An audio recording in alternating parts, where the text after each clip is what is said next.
여기까지 이제 그 실적들 네. 체크를 좀 리뷰를 해봤고 중장기 투자를 위해서 네. 투자자분들이 좀 체크하셔야 될 거 그 이야기를 좀 해볼게요.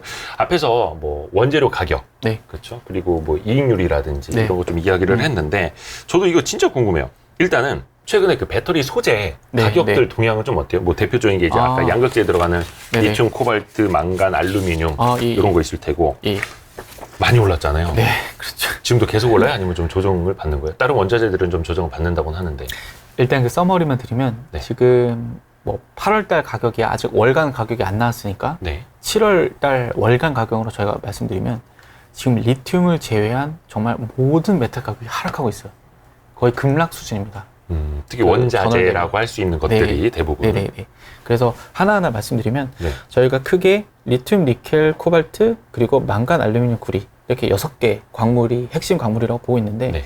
7월달 그 전월 대비 가격 변화율 기준으로 말씀드리면 리튬은 플러스 1% 상승, 그리고 니켈은 마이너스 19% 하락, 네. 코발트 마이너스 19% 하락, 망간은 마이너스 5% 하락, 알루미늄은 마이너스 9% 하락, 구리는 마이너스 17% 하락입니다.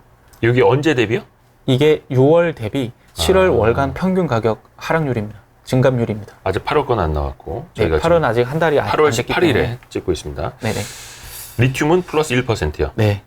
리튬은 거의 뭐 빠지질 않더라고요. 네, 그렇죠. 그러니까 서머리 드리면 결국 리튬을 제외한 모든 메탈 가격이 하락하고 있는 상황이고, 그러니까 특히 저희 업종의 중요한 메탈은 리튬이랑 니켈이에요. 네. 근데 리튬은 견조한데 니켈이 너무 많이 지금 빠지고 있거든요.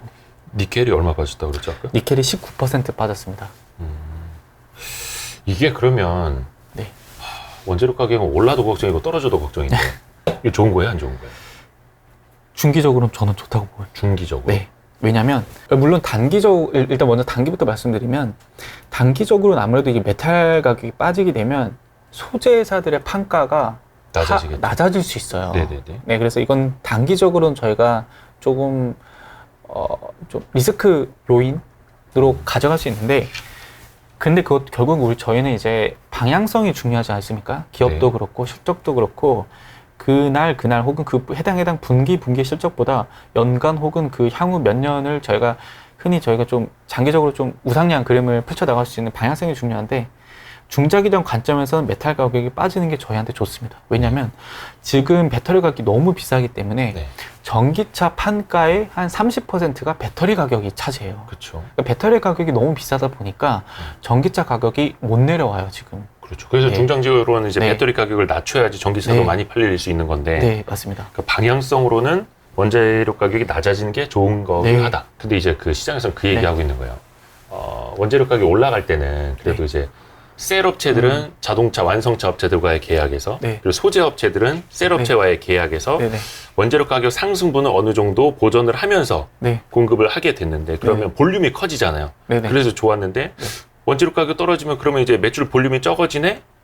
그러면 우리가 기대했던 뭐 외형 성장이라는 게 네. 기대만큼 나오지 않을 수도 있겠네? 그러면 좀 주가도 좀 안 좋을 수 있겠네? 이런 내러티브들이 좀 만들어지긴 하더라고요. 네네. 그거에 대해서는 그럼 어떻게 생각하세요? 그 판가가 저희가 하락한다고 해도 그 결국에 중요한 건 이익입니다. 그러니까 저희가 그 주가로 설명할 때도 PSR을 보다 PER을 많이 보죠. 예. 그 이유가 결국 매출보다는 이익이 주가를 설명하는 핵심 변수라고 보고 있는 거고, 예. 저희 기업 얘기로 돌아와서도 결국 이익을 얼마나 많이 버는 게 중요한데, 그 메탈 가격이 등락, 변동을 하는 부분은 매출에는 영향을 줄 수 있겠으나 영업이익, 그러니까 이익단의 영향은 제한적입니다. 그 이유는 양극재 산업은 이것도 많이 오해하실 수도 있는데 기본적으로 가공마진 사업 구조예요.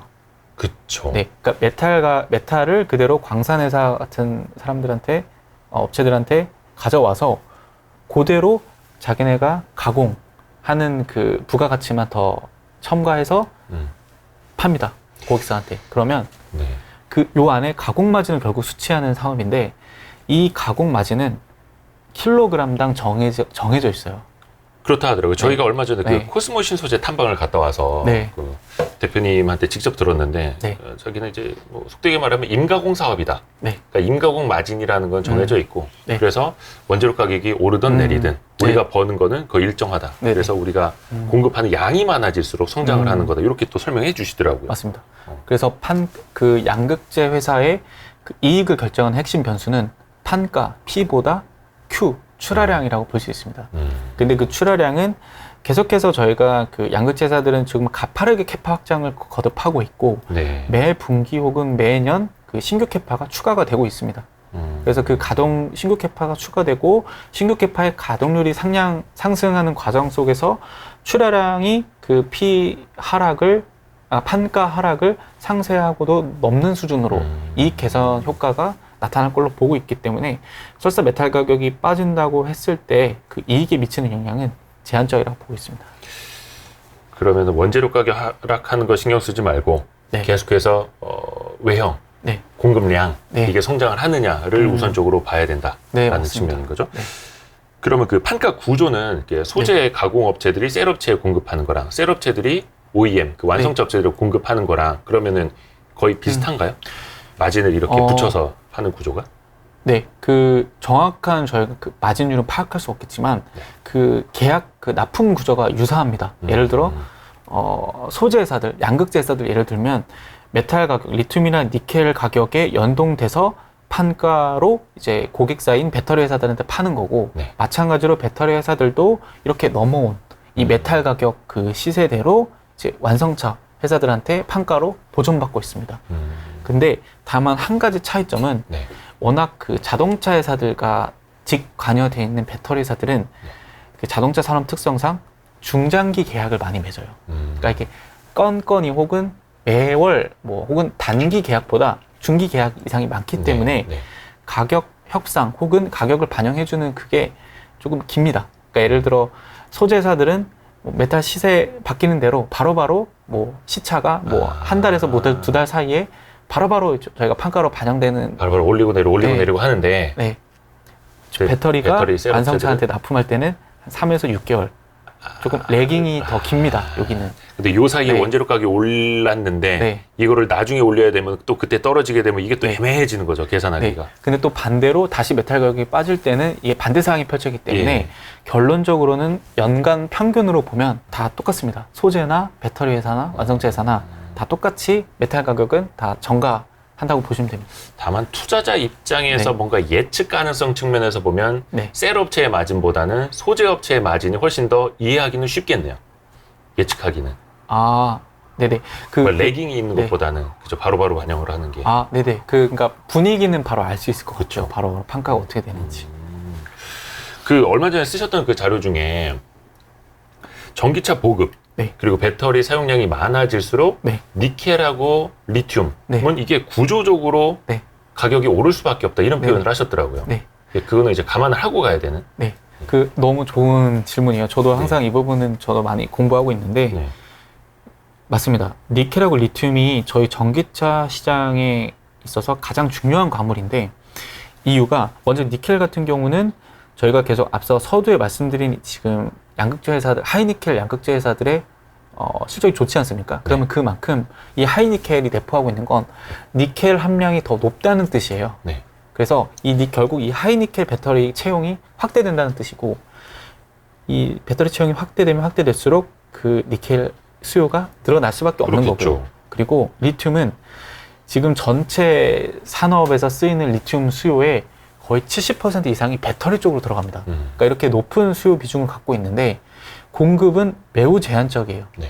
그래서 이 리튬도 그렇고 니켈도 그렇고 구조적으로 가격이 상승할 수밖에 없는 요인을 갖추고 있다. 근데 다만 둘 중에 뭐가 더 중요할까라고 네. 또 우선순위를 살펴보자면 리튬이 훨씬 중요합니다. 그렇죠. 왜냐하면 지금 니켈은 상대적으로 수급이 괜찮아요. 근데 니켈은 네, 리튬이 근데 중장기적으로 매우 부족할 것으로 전망이 돼요. 근데 그 이유가 아까도 살짝 말씀드렸지만 산업별 수요 비중을 살펴보면 리튬은 전체 수요의 배터리가 차지하는 비중이 75%나 되고 나머지가 뭐 세라믹이나 유리 혹은 기타 산업으로 들어가요. 네. 그런데 니켈은 아직도 철강에 들어가는 비중이 많아요. 예를 들어 스테인리스강 아. 혹은 합금, 전기도금의 거의 80% 이상이 다 쓰이고 배터리로 들어가는 니켈 수요 비중은 10% 남짓밖에 안 돼요, 아직. 그래서 아무래도 이제 수요에 더 민감하게 움직이는 것, 전기차 그리고 배터리 수요가 증가할 때 그 가격 혹은 그 수급에 더 민감하게 반응하는 건 리튬일 수밖에 리튬이다. 없는 거고, 그리고 또 하나, 특히 리튬은 이 수요가 증가하는 가운데 공급 증가가 가격이 매우 비탄력적입니다. 그러니까 가격이 아무리 좋으면 저희가 네. 그 시장의 그 제조업 그리고 모든 산업의 공통 특징이 가격이 오르면 그만큼 더 증설을 많이 해서 네. 많이 이익을 많이 또 수취하려고 하고 기업들이 그러면 또 공급이 증가가 되면 가격이 또 내려오기 마련이잖아요. 그렇죠. 공급 과잉이라는 게 생겨야 정상인데. 네네. 근데 리튬은 수요가 아무리 좋아서 가격이 이렇게 올라와도 네. 공급 증가가 쉽지가 않아요. 일단 기본적으로 리튬은 광산 개발 혹은 염호 개발부터 실제 양산까지 8년 가까이 걸리는 매우 장기 프로젝트고, 그리고 최근에 그리고 정치적 리스크까지 대두되고 있어요. 지금 보시면 그 남미의 그 상위 국가들이 지금 정권들이 대부분 이번 최근 대선을 거치면서 다 좌파 정권으로 바뀌었습니다. 근데 좌파 정권의 그 주요 특징 중 하나가 광산의 국유화예요. 광산 국유화. 네, 혹은 광산을 국유화하지 못하면 최소 가동률 쿼터까지 할당이라도 제한하겠다. 이게 리튬은 특히 저희가 크게 그 가장 많이 나는 산지가 남미 리튬 삼각지대라고 있어요. 볼리비아, 칠레, 아르헨티나. 네. 여기서 리튬이 순도 높은 리튬이 가장 많이 매장돼 있고 가장 많이 생산되는 지역입니다. 근데 이 부분이 지금 정치적 리스크까지 대두되면서 더욱더 부족한 공급이 부족한 상황에서 더욱더 이 공급 부족을 장기화 혹은 악화시킬 수 있는 정치적 요인까지 있기 때문에 리튬은 지금 너무 지금 수요 대비 공급이 부족한 상황이라 계속해서 좀 가격이 올라갈 수 있는 구조적으로 상황이고, 이제 또 니켈 네. 다음으로 말씀드리면 니켈은 지금 아까 수급이 괜찮다고 했잖아요. 그 이유가 니켈은 크게 종류가 두 가지예요. 클래스 1 니켈과 클래스 2 니켈. 말씀 그대로 순도가 높은 건 클래스 1이고 네. 순도가 낮은 로우엔드 제품은 클래스 2 니켈입니다. 네. 근데 올해 이후로 클래스 2 니켈 중심으로 공급이 빠르게 증가해요. 그래서 수요 대비해서 공급이 오버서플라이 되는 국면이 나와요. 하지만 중요한 건 배터리에 들어가는 건 클래스 1 니켈이거든요. 순도가 높은 니켈이 들어갑니다. 배터리에.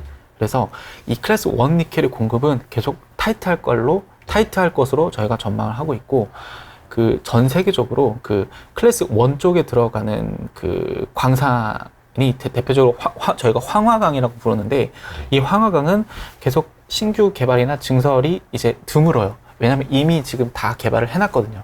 그 대표적인 황화강을 만들고 있는 지역은 그 극지방, 러시아, 캐나다, 네. 그리고 중국이 있고, 그 반면에 저희가 그 산화강, 조금 더 낮은 품질인 클래스 2 니켈을 많이 만들었던 산화강 지역은 주로 열대 지역에 위치해 있는데 인도네시아, 강. 네, 네, 산화강, 산화강. 네, 산소가 들어갔고 네. 여기 황화강은 좀 황산화가 많이 돼 있는. 황화강하고 산화강. 네네. 예.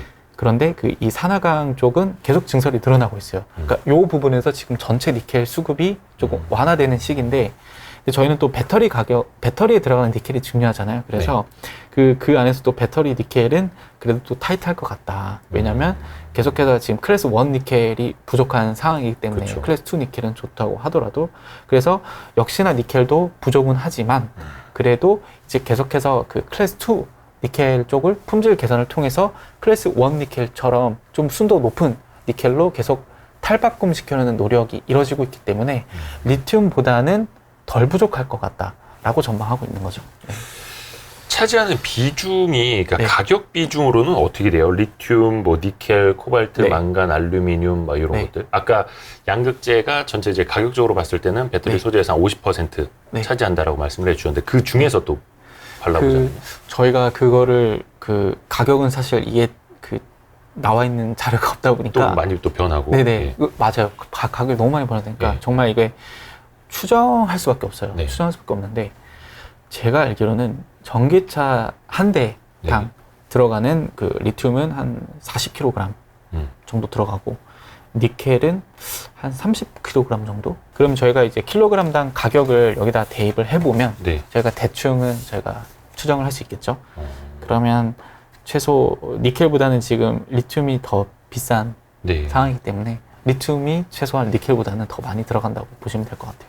또 뭐 코발트 이런 거는 또 가격적으로는 또 엄청 비싸고 요 코발트 같은 것도 가격이 내려오지를 않고 막 이러잖아요. 코발트 가격은 이제 최근에 좀 내려오고는 있는데 네. 원래 비싼 광물이긴 했죠. 네. 코발트는.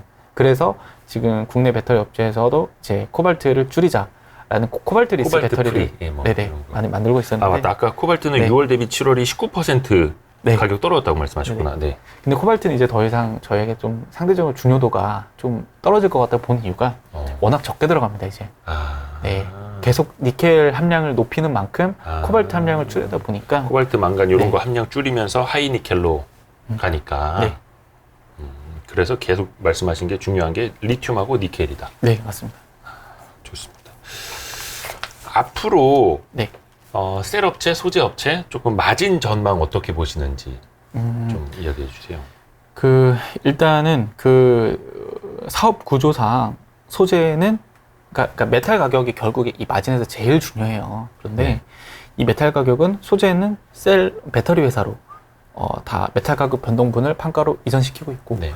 배터리 배터리 회사는 마찬가지로 완성차 회사들한테 이전을 시키고 있습니다. 이 계약 구조가 아까 말씀드린 레깅 차이는 있겠지만 네. 시점 차이는 있겠지만 그 때문에 결국 중장기적으로 메탈 가격 변동 때문에 지금 이 마진이 향후에 기존 대비 좀 변동되는 요인은 없을 것 같아요.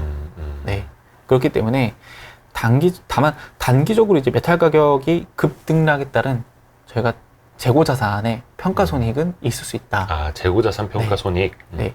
하지만 그마저도 지금 이제 풀캐파로 지금 재고 주수가 매우 제한적이거든요. 배터리 네. 회사들도 그렇고 소재사들도 그렇고 워낙 이제 잘 팔리다 보니까 네.